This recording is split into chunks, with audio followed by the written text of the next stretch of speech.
Cultural literacy refers to a person's ability to understand text, images, references, etc. in a way that allows them to communicate effectively within their society.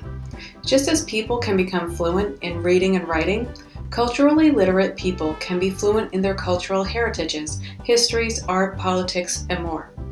The term cultural literacy came into popular use with the publication of a 1987 book of the same title by Eric Donald Hirsch Jr., a professor of English at the University of Virginia. Hirsch argued that nations need a common cultural vocabulary and that public schools need to teach it. In the preface to Cultural Literacy, What Every American Needs to Know, Hirsch wrote, "To be culturally literate is to possess the basic information needed to thrive in the modern world. The breadth of that information is great, extending over the major domains of human activity from sports to science. It is by no means confined to culture, narrowly understood as acquaintance with the arts, nor is it coined to one social class." One example of cultural literacy would be in the phrase 7 years ago. To someone unfamiliar with American history, that might sound like some kind of odd math riddle. But to those of us with an American public education past 8th grade, that phrase connotes so much more. It brings to mind Abraham Lincoln, Gettysburg, Pennsylvania, the Civil War, the Declaration of Independence, freedom from slavery, and so much more. Hirsch stressed the value of being culturally literate when he wrote, "Only by accumulating shared symbols and the shared information that the symbols represent can we learn to communicate effectively with one another in our national community."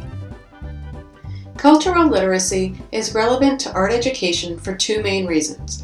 First, because art history is the study of visual images that are cultural artifacts and reference points for talking about art, history, customs, and other parts of our culture.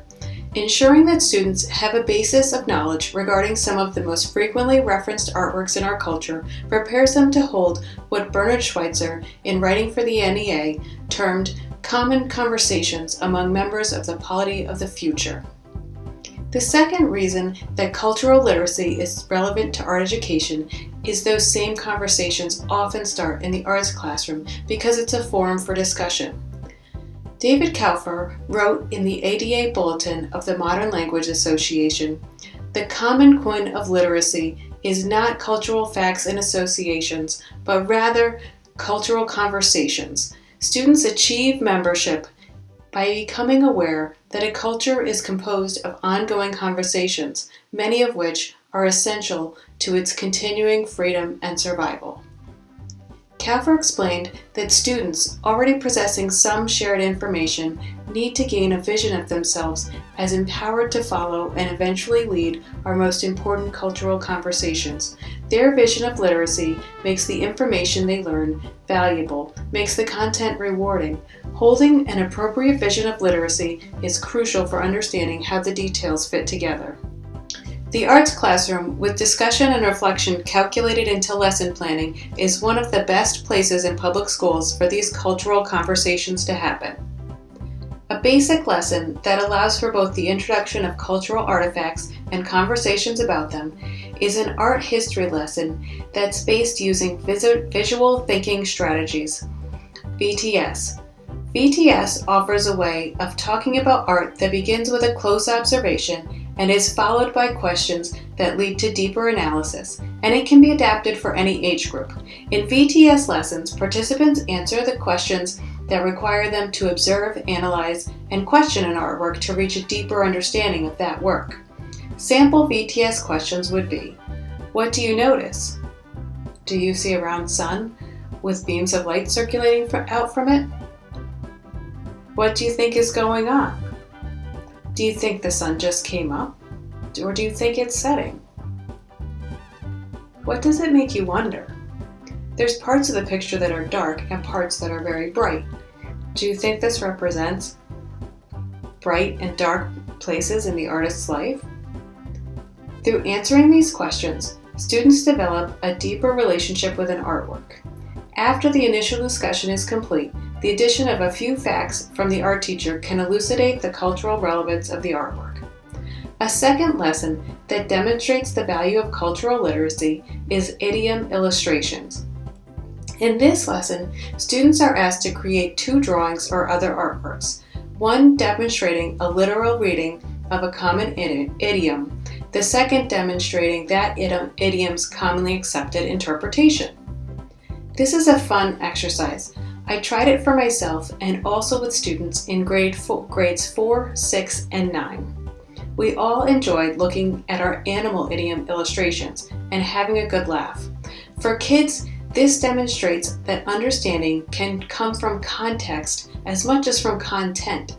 It also provides the challenge of bringing any idea to life through visual symbols.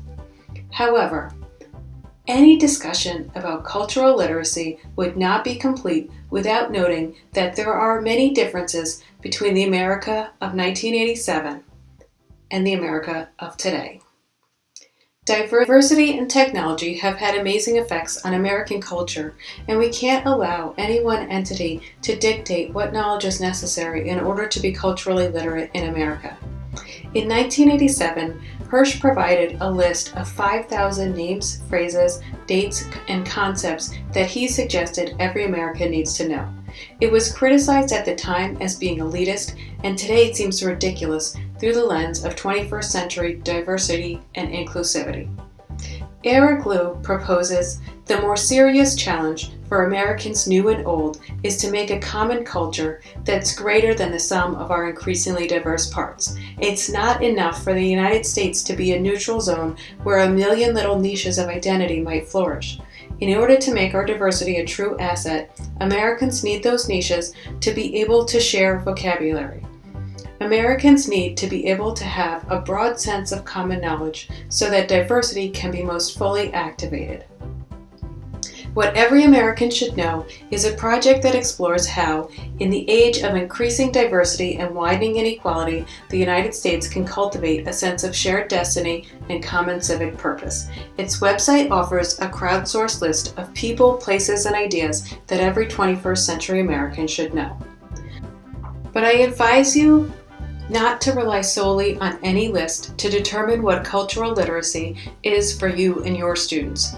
I repeat Kauffer's statement: the common coin of literacy is not cultural facts and associations, but rather cultural conversations.